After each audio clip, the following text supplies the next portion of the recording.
ಮಗಳನ್ನು ಕಾಟ ಕೊಟ್ಟು ಅರ್ಧ ರಾತ್ರಿಗೆ ಮನೆಯಿಂದ ಹೊರಹಾಕಿದ ಅಳಿಯನಿಗೆ ಬುದ್ಧಿ ಕಲಿಸಿದ ಮಾವ. ಅಂದು ಮನೆಯಲ್ಲಿ ಹಬ್ಬದ ಸಡಗರ. ಮನೆಯಲ್ಲಿ ಎಲ್ಲರೂ ಸಂತೋಷದಿಂದ ಇದ್ರು. ಸಮಯ ರಾತ್ರಿ 11:30 ಊಟವನ್ನ ತಿಂದು ರಾಧಾ ಹಾಗೂ ಧೀರಜ್ ಆರಾಮವಾಗಿ ಮಲಗಿದ್ದಾಗ ಇದ್ದಕ್ಕಿದ್ದಂತೆ ಅವರ ಫೋನ್ ರಿಂಗ್ ಆಗುವ ಸದ್ದು ಕೇಳುತ್ತದೆ. ಫೋನ್ ರಿಂಗ್ ಆಗಿದ್ದನ್ನು ಕೇಳಿ ರಾಧಾಗೆ ಮನಸ್ಸಿನಲ್ಲಿ ಒಂದು ರೀತಿಯ ಸಂಕಟ ಶುರುವಾಗುತ್ತೆ. ತಕ್ಷಣವೇ ಎದ್ದು ಸಮಯ ನೋಡಿದರೆ ರಾತ್ರಿ 11:30 ಅಯ್ಯೋ, ಇಷ್ಟೊತ್ತಲ್ಲಿ ಯಾರು ಫೋನ್ ಮಾಡಿರಬಹುದು ಎಂದು ಹೇಳಿ ಗಾಬರಿಯಿಂದ ಧೈರ್ಯ ಮಾಡಿ ಮೊಬೈಲ್ ಕೈಗೆತ್ತಿಕೊಳ್ತಾಳೆ. ಫೋನನ್ನು ರಿಸೀವ್ ಮಾಡಿ ಕಿವಿಗಿಟ್ಟ ತಕ್ಷಣ ಅವಳ ಕಿವಿಗೆ ಬಿದ್ದ ವಿಷಯವನ್ನು ಕೇಳಿ ಯಾರೋ ಸೀಸವನ್ನು ಕರಗಿಸಿ ಅವಳ ಕಿವಿಗೆ ಬಿಟ್ಟ ಹಾಗೆ ಮನಸ್ಸಿನಲ್ಲಿ ಆಘಾತ ಶುರುವಾಗುತ್ತದೆ. ಒಂದು ನಿಮಿಷಕ್ಕೆ ಅವಳ ಹೃದಯ ನಿಂತು ಹೋದ ಹಾಗಾಗುತ್ತೆ. ಕಲ್ಲುಗಣ್ಣುಗಳಿಂದ ಬಾಗಿಲ ಕಡೆ ನೋಡುತ್ತಾ ಸ್ವಲ್ಪ ಹೊತ್ತು ಮೌನವಾಗುತ್ತಾಳೆ. ಇನ್ನು ಫೋನ್ನಲ್ಲಿ ಹೇಳಿದ ವಿಷಯವನ್ನ ಕೇಳಿ ಗಾಬರಿಯಿಂದ ಇಲ್ಲ, ಇಲ್ಲಿಗೆ ಹೇಗೆ ಎಂದು ಹೇಳಿ ತಕ್ಷಣವೇ ಮೌನವಾಗ್ಬಿಡ್ತಾಳೆ. ಇತ್ತ ಕೈಯಲ್ಲಿದ್ದ ಫೋನು ಕೆಳಕ್ಕೆ ಬೀಳುತ್ತೆ. ರಾಧಾ ಸುಸ್ತಾಗಿ ಅಲ್ಲೇ ಕುಂತು ಬಿಡ್ತಾಳೆ. ಹೆಂಡತಿಯನ್ನು ನೋಡಿ ಪಕ್ಕದಲ್ಲಿದ್ದ ಗಂಡ, ಹೇ ರಾಧಾ, ಏನಾಯ್ತು?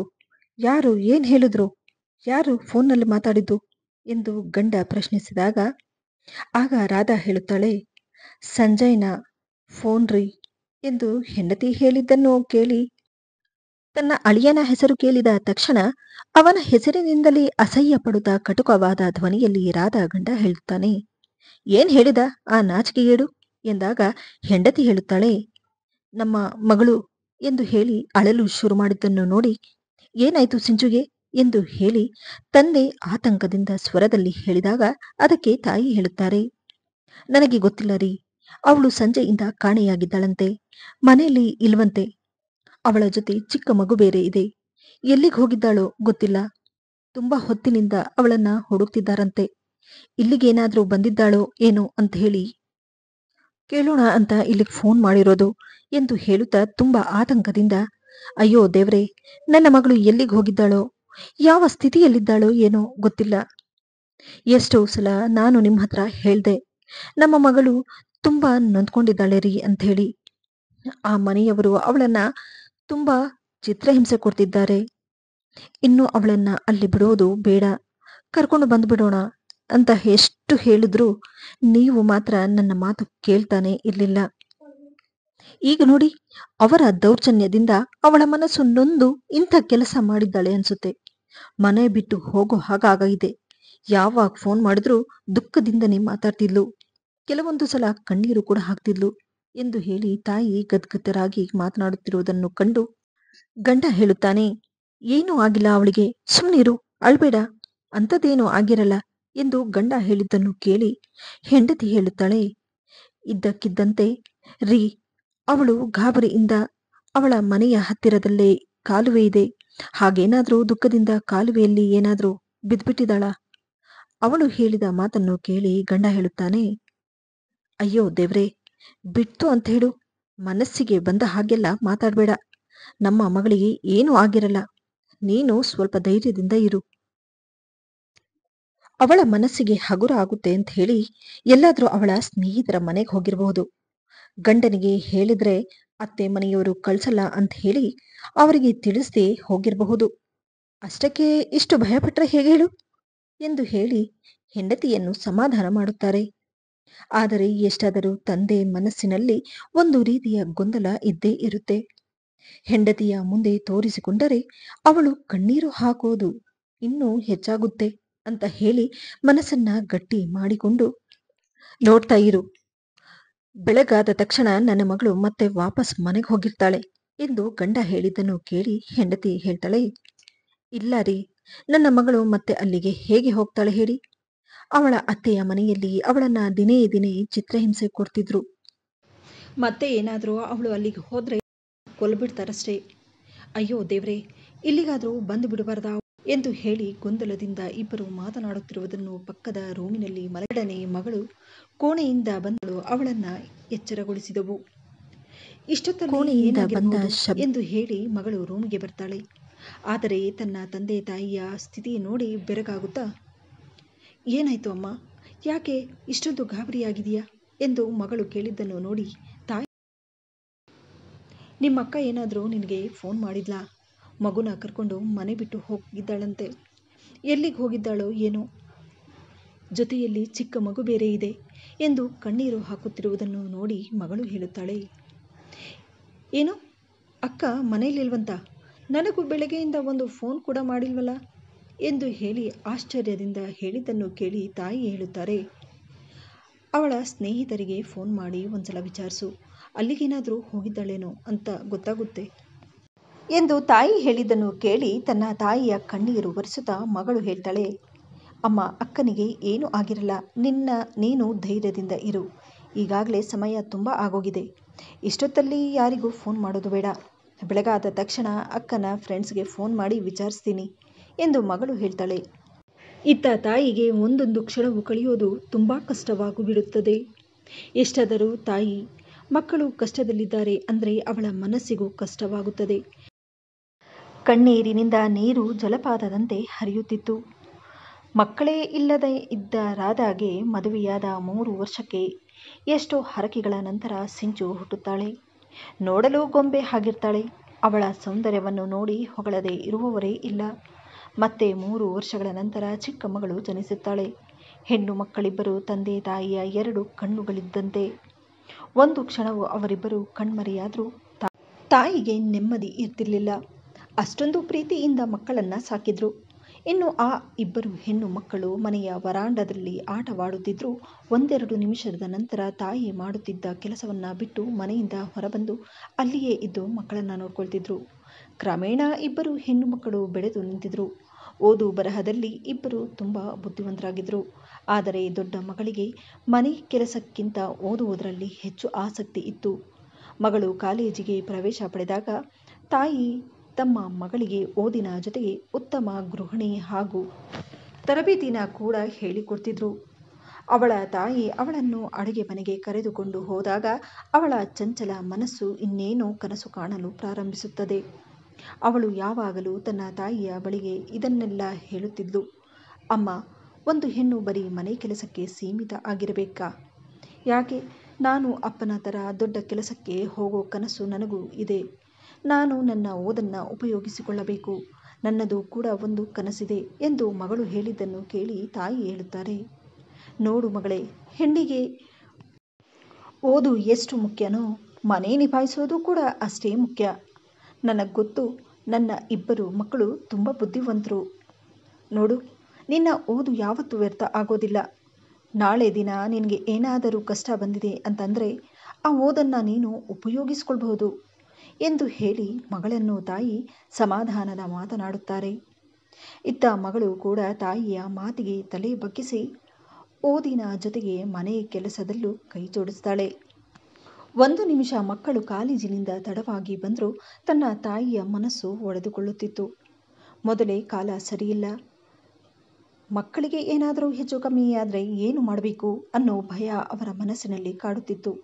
ಇದನ್ನೆಲ್ಲ ಯೋಚನೆ ಮಾಡಿದ ಅವಳ ತಂದೆ ತಾಯಿ ಅವಳಿಗೆ ಸಂಬಂಧವನ್ನು ಹುಡುಕಲು ಶುರು ಮಾಡ್ತಾರೆ. ಆದರೆ ಸಿಂಚುಗೆ ಈಗಲೇ ಮದುವೆ ಬೇಡ ಎಂದು ತಂದೆ ತಾಯಿ ಹತ್ರ ಬೇಡ್ಕೊಳ್ತಾಳೆ. ಇನ್ನು ನಾನು ಓದಿ ನಾಗರಿಕ ಸೇವೆಯ ಪರೀಕ್ಷೆಯನ್ನ ಬರಿಬೇಕು, ಏನಾದರೂ ಸಾಧಿಸಬೇಕು ಅನ್ಕೊಂಡಿದ್ದೀನಿ ಎಂದು ಮಗಳು ತಂದೆ ತಾಯಿ ಬಳಿ ಎಷ್ಟೇ ಹೇಳಿದರೂ ಅವಳ ತಂದೆ ತಾಯಿ ಮಾತ್ರ ಒಪ್ಪಲಿಲ್ಲ. ನೋಡಮ್ಮ, ನಮಗೆ ನಿನ್ನ ಓದಿಗಿಂತ ನಿನ್ನ ರಕ್ಷಣೆ ಮುಖ್ಯ. ನಮಗೂ ವಯಸ್ಸಾಗ್ತಾ ಬರ್ತಿದೆ. ಮದುವೆಯಾಗು. ನೀನು ಕೂಡ ಮದುವೆಯ ಸಂಸಾರ ಅನ್ನೋ ಜವಾಬ್ದಾರಿಯನ್ನ ನಿಭಾಯಿಸು. ನಿನ್ನ ತಂಗಿ ಬಗ್ಗೆನೂ ಸ್ವಲ್ಪ ಯೋಚನೆ ಮಾಡು. ನಿನ್ನ ಮದುವೆ ಆದ್ಮೇಲೆ ಅವಳಿಗೂ ಮದುವೆ ಮಾಡಬೇಕು ಎಂದು ಹೇಳಿ ಅವಳ ತಂದೆ ತಾಯಿ ಅವಳ ಕನಸನ್ನ ಹಿಂದಕ್ಕಿಟ್ಟು ಮದುವೆಯಾಗುವಂತೆ ಹೇಳ್ತಾರೆ. ಆದರೆ ಈಗಿನ ಕಾಲದಲ್ಲಿ ಯಾರನ್ನು ನಂಬೋದಕ್ಕಾಗಲ್ಲ. ನಮ್ಮ ಮಕ್ಕಳು ಎಷ್ಟೇ ಓದಿದ್ರು ಮದುವೆ ಮಾಡಿ ಕೊಟ್ಟ ಮೇಲೆ ಸಂತೋಷವಾಗಿ ಇರ್ತಾರೆ ಅನ್ನೋದು ಕೂಡ ನಂಬೋದು ಕಷ್ಟ. ವರದಕ್ಷಿಣೆಗಾಗಿ ಎಷ್ಟೋ ಹೆಣ್ಣು ಮಕ್ಕಳ ಜೀವನ ಹಾಳಾಗೋಗಿದೆ.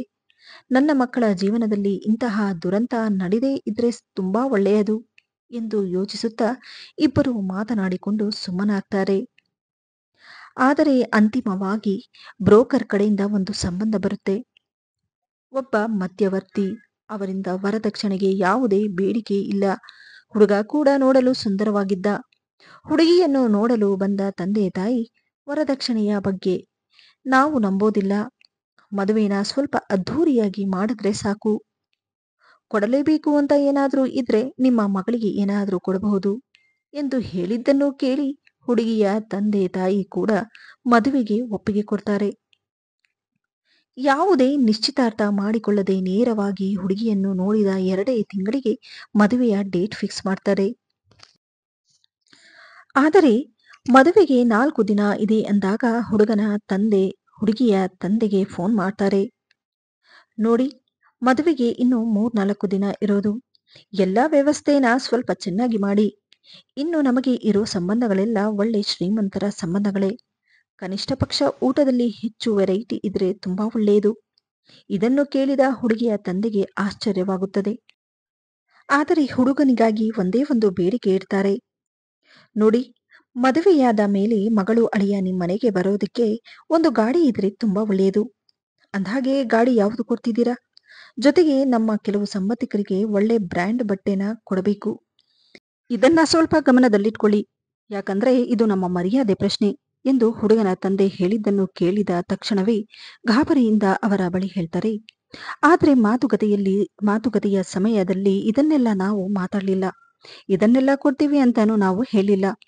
ಈಗ ಮದುವೆ ಟೈಮಲ್ಲಿ ನೀವು ಇದನ್ನೆಲ್ಲ ಹೇಳ್ತಾ ಇದ್ದೀರಲ್ಲ ಎಂದು ಹುಡುಗಿಯ ತಂದೆ ಹೇಳಿದ್ದನ್ನು ಕೇಳಿ ಅವರು ಹೇಳ್ತಾರೆ. ನೋಡಿ, ಮದುವೆ ಒಂದೇ ಸಲ ಆಗೋದು. ಸರಿಯಾಗಿ ಮಾಡಿದ್ರೆ ಒಳ್ಳೇದಲ್ವಾ? ನೀವು ಕೊಡೋ ಗಾಡಿ ನಿಮ್ಮ ಮಗಳು ಅಳಿಯನಿಗೆ ತಾನೇ ಕೊಡ್ತಾ ಇದ್ದೀರಾ ಎಂದು ಅವರು ಹೇಳಿದ್ದನ್ನು ಕೇಳಿ ಇತ್ತ ಹುಡುಗಿಯ ತಂದೆ ಯಾವುದೇ ಮಾತನ್ನು ವ್ಯಕ್ತಪಡಿಸದೆ ಮದುವೆನ 3-4 ದಿನ ಇಟ್ಕೊಂಡು ನಮಗೂ ಬೇರೆ ದಾರಿನೇ ಇಲ್ಲ ಎಂದು ಯೋಚನೆ ಮಾಡಿ ಅವರು ಹೇಳಿದ್ದನ್ನು ಕೊಡಲು ಒಪ್ಕೊಳ್ತಾರೆ. ನಂತರ ಹೆಂಡತಿಯ ಬಳಿ ಈ ವಿಷಯವನ್ನು ಹೇಳಿದಾಗ ಹೆಂಡತಿ ಹೇಳುತ್ತಾಳೆ, ಆದ್ರೆ ಇದನ್ನೆಲ್ಲ ನಾವು ಕೊಡ್ತೀವಿ ಅಂತ ಒಪ್ಕೊಂಡೇ ಇಲ್ಲ. ಮದುವೆ ಹತ್ತಿರ ಬರ್ತಾ ಇದ್ದ ಹಾಗೆ ಇವರ ಬೇಡಿಕೆ ಹೆಚ್ಚಾಗ್ತಿದೆ. ಇನ್ನ ನಾವು ಮದುವೆನ ನಿಲ್ಸೋದಕ್ಕೂ ಆಗೋದಿಲ್ಲ. ಇದಕ್ಕಿದ್ದ ಹಾಗೆ ಹೀಗೆ ಹೇಳಿದ್ರೆ ಏನು ಮಾಡಬೇಕು? ಒಳ್ಳೆ ಜನ ಅನ್ಕೊಂಡಿದ್ವಿ ನಾವು. ಈಗಲೇ ಇಷ್ಟು ಮಾತ್ರಕ್ಕಿದ್ದಾರೆ. ಇನ್ನ ಮುಂದೆ ಏನಾಗುತ್ತೋ ಏನೋ ಎಂದು ಹೆಂಡತಿ ಹೇಳಿದ್ದನ್ನು ಕೇಳಿ ಗಂಡನ ಹಣೆಯಲ್ಲಿ ಚಿಂತೆಯ ಗೆರೆಗಳು ಮೂಡುತ್ತದೆ. ಹೌದು, ಇದೆಲ್ಲವೂ ನಮ್ಮ ಬಜೆಟ್ ಅನ್ನ ಮೀರಿ ಹೋಗ್ತಿದೆ. ಆದ್ರೆ ನಾವೇನು ಮಾಡೋದಕ್ಕೆ ಆಗುತ್ತೆ?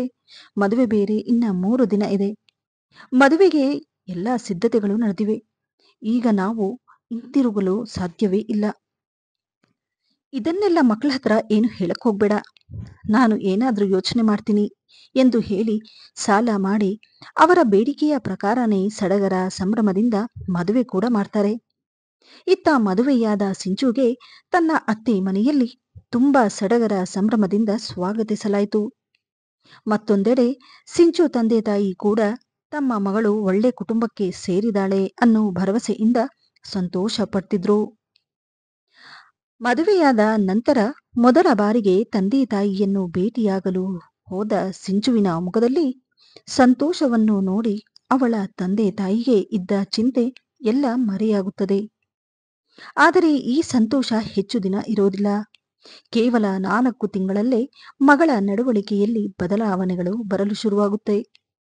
ತನ್ನ ತಂದೆ ತಾಯಿಗೆ ಫೋನ್ ಮಾಡಿದಾಗಲೆಲ್ಲ ಸಂತೋಷದಿಂದ ಲವಲವಿಕೆಯಿಂದ ಮಾತನಾಡುತ್ತಿದ್ದ ಸಿಂಚು ಬರ್ತಾ ಬರ್ತಾ ಫೋನ್ನಲ್ಲಿ ಲವಲವಿಕೆಯಿಂದ ಮಾತನಾಡುತ್ತಿದ್ದ ಸಿಂಚು 1-2 ನಿಮಿಷ ಮಾತನಾಡುವುದು ಕೂಡ ಕಷ್ಟ ಆಗೋಗಿತ್ತು. ಅವಳ ತಂದೆ ತಾಯಿ ಇದರ ಬಗ್ಗೆ ಏನಾದರೂ ಕೇಳಿದಾಗ ಅವಳು ಹಾಗೇನೂ ಇಲ್ಲಮ್ಮ ಎಂದು ಹೇಳಿ ಸುಮ್ಮನಾಗುತ್ತಿದ್ಲು.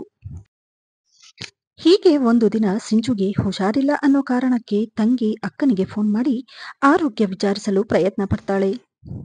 ಆದರೆ ಅವಳ ಅತ್ತೆ ಮನೆಯಲ್ಲಿ ಫೋನ್ ಮಾಡಿದಾಗಲೆಲ್ಲ ಯಾರಾದ್ರೂ ಒಬ್ರು ಫೋನ್ ರಿಸೀವ್ ಮಾಡ್ತಿದ್ರು. ಸಿಂಚು ನಾದಿನಿ ಫೋನ್ ರಿಸೀವ್ ಮಾಡಿ ಪದೇ ಪದೇ ಅವರಿಗೆ ಫೋನ್ ಮಾಡಿ ಡಿಸ್ಟರ್ಬ್ ಮಾಡೋದು ಒಳ್ಳೇದಲ್ಲ.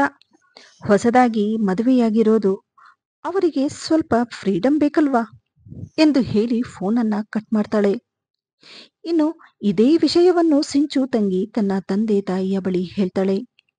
ಮಗಳು ಹೇಳಿದ ಮಾತನ್ನು ಕೇಳಿ ಸಿಂಚು ತಾಯಿ ಹೇಳುತ್ತಾರೆ, ಇದು ಒಳ್ಳೆ ಚೆನ್ನಾಗಿದೆ. ನಮ್ಮ ಮಗಳ ಹತ್ತಿರ ನಾವು ಮಾತಾಡಬೇಕು ಅಂದ್ರೆ ಎಷ್ಟೆಲ್ಲ ಕಂಡೀಷನ್ ಇದೆ. ನಾವು ಫೋನ್ ಮಾಡಿದ್ರೆ ಫೋನಲ್ಲಿ ಮಾತಾಡೋದಿಲ್ಲ. ಅದ್ರ ಮೇಲೆ ಫೋನ್ ಮಾಡಬೇಡಿ ಅಂತ ಬೇರೆ ಹೇಳ್ತಿದ್ದಾರೆ. ರೀ, ಯಾಕೋ ನನಗೆ ಅವರ ಮೇಲೆ ತುಂಬಾ ಅನುಮಾನ ಬರ್ತಿದೆ. ಒಂದು ಸಲ ನಾವೇ ಅಲ್ಲಿಗೆ ಹೋಗ್ಬಿಟ್ಟು ಬರೋಣವಾ ಎಂದು ಸಿಂಚು ತಾಯಿ ಹೇಳಿದ್ದನ್ನು ಕೇಳಿ ಸಿಂಚು ತಂದೆ ಹೇಳುತ್ತಾರೆ, ನೋಡು, ಹೊಸ ಜನ, ಹೊಸ ಜಾಗ, ಸ್ವಲ್ಪ ಅಡ್ಜಸ್ಟ್ ಆಗೋದಕ್ಕೆ ಕಷ್ಟ ಆಗುತ್ತೆ. ಹಾಗಂತ ಹೇಳಿ ಪದೇ ಪದೇ ನಾವು ಹೋದ್ರೆ ಚೆನ್ನಾಗಿರೋದಿಲ್ಲ. ಒಂದು ಮಗು ಆದ್ಮೇಲೆ ಎಲ್ಲ ಸರಿ ಹೋಗುತ್ತೆ ಎಂದು ಹೇಳಿ ಸುಮ್ಮನಾಗ್ತಾರೆ. ಇತ್ತ ಸಿಂಚು ಕೂಡ ಅತ್ತೆ ಮನೆಯವರು ಕೊಡುತ್ತಿದ್ದ ಕಾಟವನ್ನ ಸಹಿಸಿಕೊಂಡು ಕಷ್ಟದಲ್ಲೇ ಜೀವನ ಸಾಗಿಸುತ್ತಾಳೆ. ಆದರೆ ಅವಳ ಮೇಲೆ ನಡೆಯುತ್ತಿದ್ದ ದೌರ್ಜನ್ಯ ಹೆಚ್ಚಾದಾಗ ಅವಳ ಸಹನೆ ಅಂದು ಮುರಿದು ಹೋಗುತ್ತೆ. ಒಂದು ದಿನ ತನ್ನ ತಾಯಿಗೆ ಫೋನ್ ಕಾಲ್ ಬರುತ್ತೆ. ಫೋನ್ ರಿಸೀವ್ ಮಾಡಿದ ತಾಯಿಗೆ ಮಗಳು ಕಣ್ಣೀರು ಹಾಕುತ್ತಿರುವುದನ್ನು ಕೇಳಿದ ತಾಯಿಗೆ ಮಗಳು ಹೇಳ್ತಾಳೆ, ಅಮ್ಮ, ನಾವು ಮೋಸ ಹೋದ್ವಿ. ನಮ್ಮ ಅತ್ತೆ ಮನೆಯವರು ತುಂಬಾ ಒಳ್ಳೆಯವರು ಅನ್ಕೊಂಡಿದ್ದೆ. ಆದರೆ ಇವರು ಇಷ್ಟು ಕೆಟ್ಟ ಜನ ಅಂತ ನನಗೆ ಗೊತ್ತಿರಲಿಲ್ಲ. ಅವರು ತುಂಬಾ ದುರಾಸೆಯುಳ್ಳವರು. ಅವರು ಮಾನವ ರೂಪದಲ್ಲಿರುವ ಮೃಗಗಳು ಅಮ್ಮ ಎಂದು ಮಗಳು ಕಣ್ಣೀರು ಹಾಕುತ್ತಾ ತಾಯಿಯ ಬಳಿ ಹೇಳುತ್ತಿರುವುದನ್ನು ಕೇಳಿ ತಾಯಿ ಹೇಳ್ತಾರೆ, ಯಾಕಮ್ಮ ಸಿಂಚು, ಏನೇ ಆಯ್ತು? ಯಾಕೆ ಇಷ್ಟೊಂದು ಅಳ್ತಿದೀಯಾ? ಏನು ಹೇಳ್ತಿದೀಯ ನೀನು ಎಂದು ಸಿಂಚು ತಾಯಿಯ ಹೃದಯವು ಕಿರುಚಲು ಪ್ರಾರಂಭಿಸಿತು. ಆದರೆ ಸಿಂಚು, ನಿನ್ನ ಮದುವೆನ ಅವರ ಪ್ರಕಾರನೇ ಅವರು ಇಟ್ಟ ಬೇಡಿಕೆಗಳನ್ನ ಈಡೇರಿಸಿದ್ರಲ್ವಾ ನಾವು, ಅದು ಸಾಕಾಗಿಲ್ವಂತ ಅವರಿಗೆ? ನಿಮ್ಮ ಅತ್ತೆಗೆ ಇನ್ನೇನು ಮಾಡ್ಬೇಕಂತೆ ಎಂದು ತಾಯಿ ಹೇಳಿದ್ದನ್ನು ಕೇಳಿ ಮಗಳು ಅಳುತ್ತಾ ಹೇಳ್ತಾಳೆ, ಇಲ್ಲಮ್ಮ, ಮದುವೆಗೆ ಮುಂಚೆ ಇವರು ನಮ್ಮ ಹತ್ರ ಸುಳ್ಳು ಹೇಳಿ ಮದುವೆ ಮಾಡಿದ್ದಾರೆ. ಮದುವೆಯಾದ ಹೊಸದರಲ್ಲಿ ನನ್ನನ್ನ ತುಂಬಾ ಚೆನ್ನಾಗಿ ನೋಡ್ಕೊಂಡ್ರು. ಬರ್ತಾ ಬರ್ತಾ ಇವರ ನಿಜಾಂಶ ನನಗೆ ಗೊತ್ತಾಗ್ತಾ ಬರುತ್ತಿತ್ತು. ಈಗ ಅನಿಸ್ತಿದೆ, ಯಾಕೆ ಇಷ್ಟು ಬೇಗ ಮದುವೆ ಮಾಡಿ ಅಂತ ಹೇಳಿದ್ರು ಅಂತ ಹೇಳಿ. ಇವರಿಗೆ ಹಣದ ದುರಾಸೆ ಹೆಚ್ಚಾಗಿದೆ. ಇವರು ನನ್ನ ಜೀವನ ಹಾಳು ಮಾಡಿದ್ದಾರಮ್ಮ. ಇವರು ಮದುವೆಗೆ ಮುಂಚೆ ಸ್ವಂತ ಬಿಸಿನೆಸ್ ಇದೆ ಅಂತ ಹೇಳಿದ್ರು, ಮಗನದು. ಆದರೆ ವಾಸ್ತವವಾಗಿ ಆ ನಿಮ್ಮ ಅಳಿಯ ನಿರುದ್ಯೋಗಿ.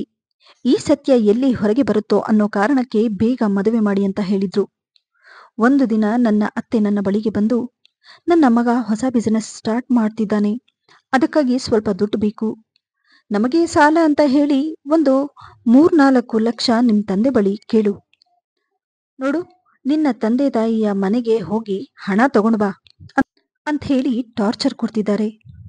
ನಾನು ನನ್ನ ತಂದೆ ಬಳಿ ಯಾವತ್ತೂ ಹಣ ಕೇಳೋದಿಲ್ಲ. ಈಗಾಗಲೇ ಅವರು ನನ್ನ ಮದುವೆಗೆ ಅಂತ ತುಂಬಾ ದುಡ್ಡು ಖರ್ಚು ಮಾಡಿದ್ದಾರೆ ಎಂದು ಹೇಳ್ದೆ. ಆದ್ರೆ ಅವರು ಈ ವಿಷಯದಿಂದಲೇ ಅವರು ನನ್ನ ಮೇಲೆ ವಿಪರೀತ ಕೋಪ ಮಾಡ್ಕೊಂಡಿದ್ದಾರೆ. ಹಗಲು ರಾತ್ರಿ ನನ್ನನ್ನ ಕಾಡ್ತಿದ್ದಾರೆ. ನನ್ನ ಎಲ್ಲೂ ಹೊರಗಡೆ ಕೂಡ ಹೋಗೋದಕ್ಕೆ ಬಿಡ್ತಿಲ್ಲ. ಯಾರ ಜೊತೆನೂ ಮಾತಾಡೋದಕ್ಕೂ ಬಿಡ್ತಿಲ್ಲ. ನಾನು ಹೊರಗಡೆ ಎಲ್ಲಿ ಇವರ ವಿಷಯನ ಹೇಳ್ಬಿಡ್ತೀನೋ ಅಂತ ಹೇಳಿ ಎಂದು ಮಗಳು ದುಃಖ ಪಡುತ್ತಿರುವುದನ್ನು ನೋಡಿ ಗೊಂದಲ ಶುರುವಾಗುತ್ತೆ. ಗಾಬರಿ ಪಡುತ್ತಾ ತಾಯಿ ಹೇಳುತ್ತಾರೆ, ನೀನು ಏನು ಹೇಳ್ತಿದೀಯಾ? ಹೌದಮ್ಮ, ನಾನು ಹೇಳಿದ್ದು ಒಂದೊಂದು ಮಾತು ಸತ್ಯ. ಹಾಗಾದ್ರೆ ನೀನು ಈಗ ಎಲ್ಲಿಂದ ಮಾತಾಡ್ತಾ ಇದ್ದೀಯಮ್ಮ ಎಂದು ತಾಯಿ ಕೇಳಿದ್ದಕ್ಕೆ, ಅಮ್ಮ, ನನ್ನ ಅತ್ತೆ ಮತ್ತು ಮಾವ ಬೆಳಗ್ಗೆನೆ ಎಲ್ಲೋ ಹೊರಗಡೆ ಹೋದ್ರು. ನಾದಿನಿ ಹೊರಗಡೆ ಬಟ್ಟೆ ಒಣಗಾಕ್ತಾ ಇದ್ದಾಳೆ. ಗುಟ್ಟಾಗಿ ಫೋನ್ ಮಾಡ್ತಾ ಇದ್ದೀನಿ. ಸರಿ, ಈಗ ನಾನು ಫೋನ್ ಇಡ್ತೀನಿ. ನಾದಿನಿ ನೋಡಿದ್ರೆ ಅಷ್ಟೇ. ನೀನು ಅಪ್ಪನ ಹತ್ರ ಒಂದು ಸಲ ಇದ್ರ ಬಗ್ಗೆ ಮಾತಾಡ್ ನೋಡಮ್ಮ. ಏನಾದ್ರೂ ಒಂದು ನಿರ್ಧಾರ ತಗೊಳ್ಳೋದಕ್ಕೆ ಹೇಳು ಎಂದು ಫೋನ್ ಕಟ್ ಮಾಡ್ತಾಳೆ. ಆದರೆ ಇತ್ತ ತಾಯಿ ಮಾತ್ರ ಮಗಳ ಮಾತನ್ನು ಕೇಳಿ ಅವಳ ತಾಯಿ ಫೋನನ್ನ ಕಿವಿಗೆ ಒತ್ತಿ ಕಲ್ಲಿನ ಪ್ರತಿಮೆಯಂತೆ ನಿಂತಿದ್ರು. ಹೃದಯಕ್ಕೆ ಆಘಾತವಾದಂತೆ ಅನಿಸುತ್ತಿತ್ತು. ಗಂಡನಿಗೆ ಫೋನ್ ಮಾಡಿ ಸ್ವಲ್ಪ ಬೇಗ ಬನ್ನಿ ಎಂದು ಹೇಳಿದಾಗ ತನ್ನ ಹೆಂಡತಿಯ ಭಯಭೀತ ಧ್ವನಿಯನ್ನು ಕೇಳಿದ ಗಂಡ ತನ್ನ ಕೆಲಸವನ್ನು ಅರ್ಧಕ್ಕೆ ಬಿಟ್ಟು ಮನೆಗೆ ಬಂದಾಗ ಹೆಂಡತಿ ಕಣ್ಣೀರು ಹಾಕುತ್ತಾ ಮಗಳ ಮೇಲೆ ನಡೆಯುತ್ತಿರುವ ದೌರ್ಜನ್ಯವನ್ನು ಹೇಳುತ್ತಾ, ಇನ್ನು ನೀವು ಸುಮ್ಮನೆ ಇದ್ರೆ ಅವಳಿಗೆ ಏನಾದರೂ ಹೆಚ್ಚು ಕಮ್ಮಿ ಆಗಬಹುದು, ಏನಾದರೂ ಮಾಡಿ ಎಂದಾಗ ಹೆಂಡತಿಯ ಮಾತನ್ನು ಕೇಳಿ ಸಿಂಚು ತಂದೆಗೆ ಕಣ್ಣಲ್ಲಿ ನೀರು ಹರಿಯಲಾರಂಭಿಸಿತು. ಹೌದು ರೀ, ಆ ಕ್ರೂರರ ಮಧ್ಯೆ ನನ್ನ ಮಗಳು ಹೇಗೆ ಉಸಿರುಗಟ್ಟಿ ಬದುಕುತ್ತಿದ್ದಾಳೋ ಗೊತ್ತಿಲ್ಲ. ಹಾಗೇನೂ ಆಗೋದಿಲ್ಲ. ಇಂತಹ ಸಮಯದಲ್ಲಿ ಧೈರ್ಯ ಕಳೆದುಕೊಳ್ಬಾರ್ದು. ಇಂಥ ಟೈಮಲ್ಲಿ ಏನಾದ್ರೂ ನಾವು ಹೆಚ್ಚು ಕಮ್ಮಿ ಮಾತಾಡಿದ್ರೆ ಅವಳಿಗೆ ಏನಾದ್ರೂ ಆಗಬಹುದು. ಬುದ್ಧಿವಂತಿಕೆಯಿಂದ ಇದನ್ನ ಸಾಲ್ವ್ ಮಾಡಬೇಕು. ನಾಳೆನೇ ನಾವು ಅವಳ ಮನೆಗೆ ಹೋಗ್ಬಿಟ್ಟು ಬರೋಣ. ನಮ್ಮನ್ನ ನೋಡಿ ಅವಳಿಗೆ ಸ್ವಲ್ಪನಾದ್ರೂ ಧೈರ್ಯ ಬರುತ್ತೆ. ಸ್ವಲ್ಪ ದಿನದ ಮಟ್ಟಿಗೆ ನಮ್ಮ ಮನೆಗೆ ಕರ್ಕೊಂಡು ಬಂದು ಬಿಡೋಣ. ಆಮೇಲೆ ಏನು ಮಾಡಬೇಕು ಅನ್ನೋದನ್ನ ನಿರ್ಧಾರ ಮಾಡಿದ್ರೆ ಆಗುತ್ತೆ ಎಂದು ಹೇಳಿ ಇಬ್ಬರು ಬೇರೆ ದಿನವೇ ತನ್ನ ಮಗಳ ಮನೆಗೆ ಹೋಗ್ತಾರೆ. ಆದರೆ ಅಲ್ಲಿ ಮಗಳ ಬಳಿ ಬಾಯಿ ತುಂಬ ಮಾತಾಡಲು ಕೂಡ ಅವಳ ಅತ್ತೆ ಮನೆಯವರು ಬಿಡ್ತಿರ್ಲಿಲ್ಲ. ಯಾಕಂದ್ರೆ ಅವಳ ಅತ್ತೆ ಮನೆಯಲ್ಲಿ ಎಲ್ಲರೂ ಅಲ್ಲೇ ಸುಳಿದಾಡುತ್ತಿದ್ರು. ಔಪಚಾರಿಕ ಸಂಭಾಷಣೆಯನ್ನ ಹೊರತುಪಡಿಸಿ ಏನನ್ನೂ ಮಾತನಾಡಲು ಸಾಧ್ಯವಾಗಲಿಲ್ಲ. ಕೊನೆಗೆ ಧೈರ್ಯ ತಂದುಕೊಂಡು ಮಗಳ ಮಾವನ ಬಳಿ ಕೇಳಿಯೇ ಬಿಡ್ತಾರೆ. ನೀವು ನನಗೆ ಅವಕಾಶ ಕೊಟ್ರೆ ನಾನು ನನ್ನ ಮಗಳನ್ನ ಸ್ವಲ್ಪ ದಿನದ ಮಟ್ಟಿಗೆ ನಮ್ಮ ಮನೆಗೆ ಕರ್ಕೊಂಡು ಹೋಗ್ತೀನಿ.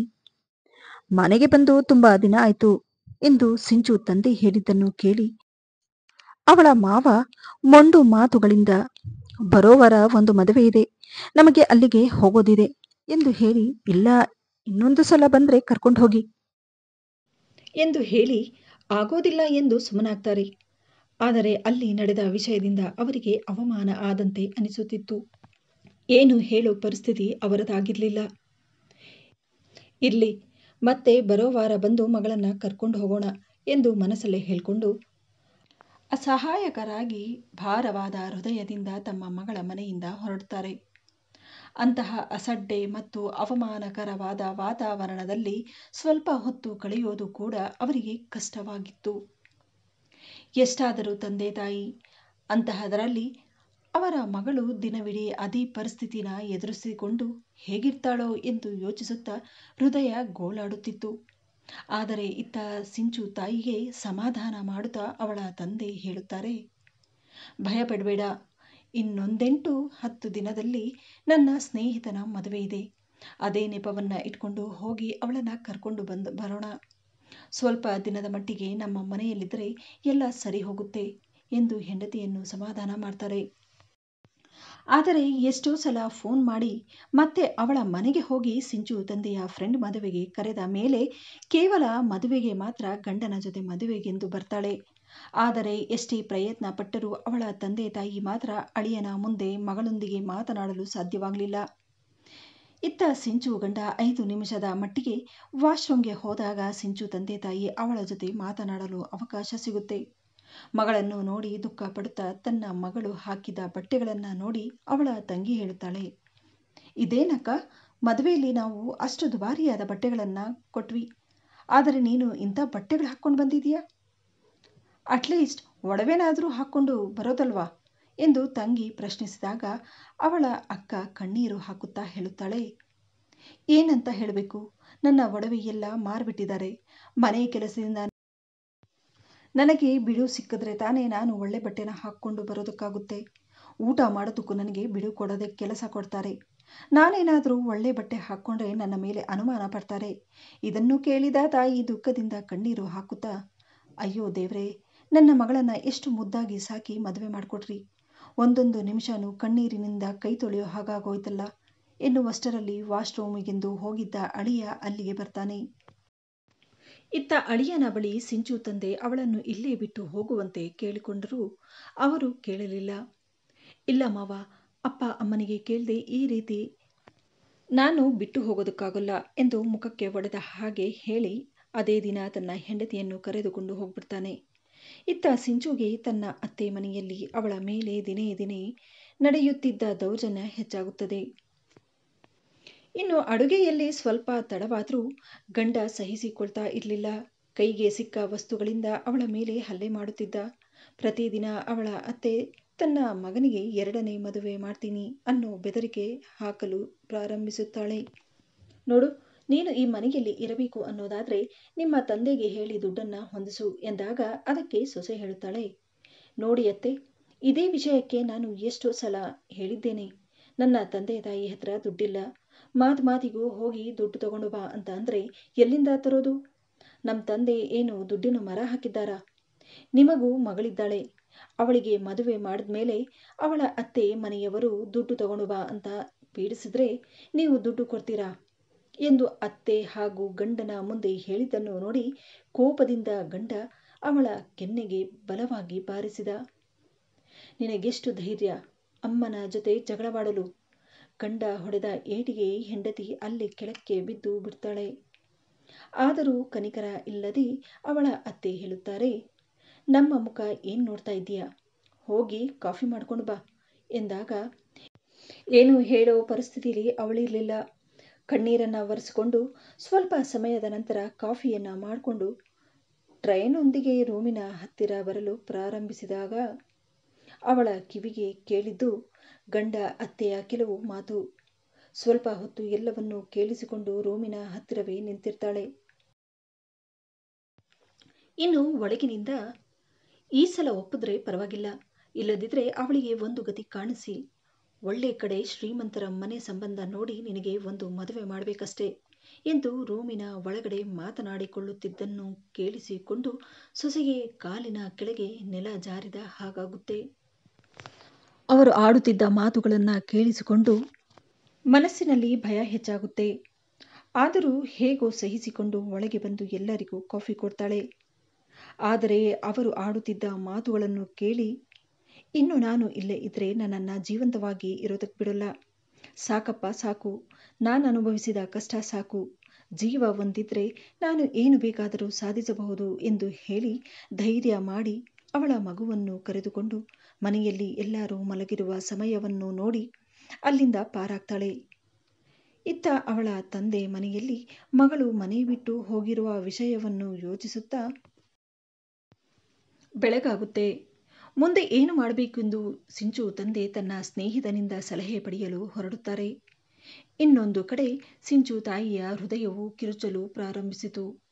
ಅದೇ ಸಮಯಕ್ಕೆ ಒಂದು ಫೋನ್ ಕಾಲ್ ಬರುತ್ತೆ. ಇದನ್ನು ಕೇಳಿ ಸಿಂಚು ತಾಯಿಗೆ ಉಸಿರು ನಿಂತು ಹೋದಾಗುತ್ತೆ. ಎಲ್ಲಿ ತಮ್ಮ ಮಗಳ ಬಗ್ಗೆ ಕೆಟ್ಟ ಸುದ್ದಿ ಬರುತ್ತೋ ಅನ್ನೋ ಭಯ ಅವರಲ್ಲಿ ಆವರಿಸಿಕೊಂಡಿತ್ತು.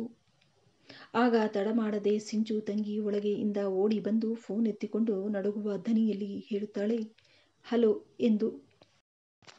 ಆಗ ಅತ್ತ ಕಡೆಯಿಂದ ಬಂದ ಸಂದೇಶವನ್ನು ಕೇಳಿ ಕಣ್ಣಿಂದ ನೀರು ಹರಿಯತೊಡಗಿತು.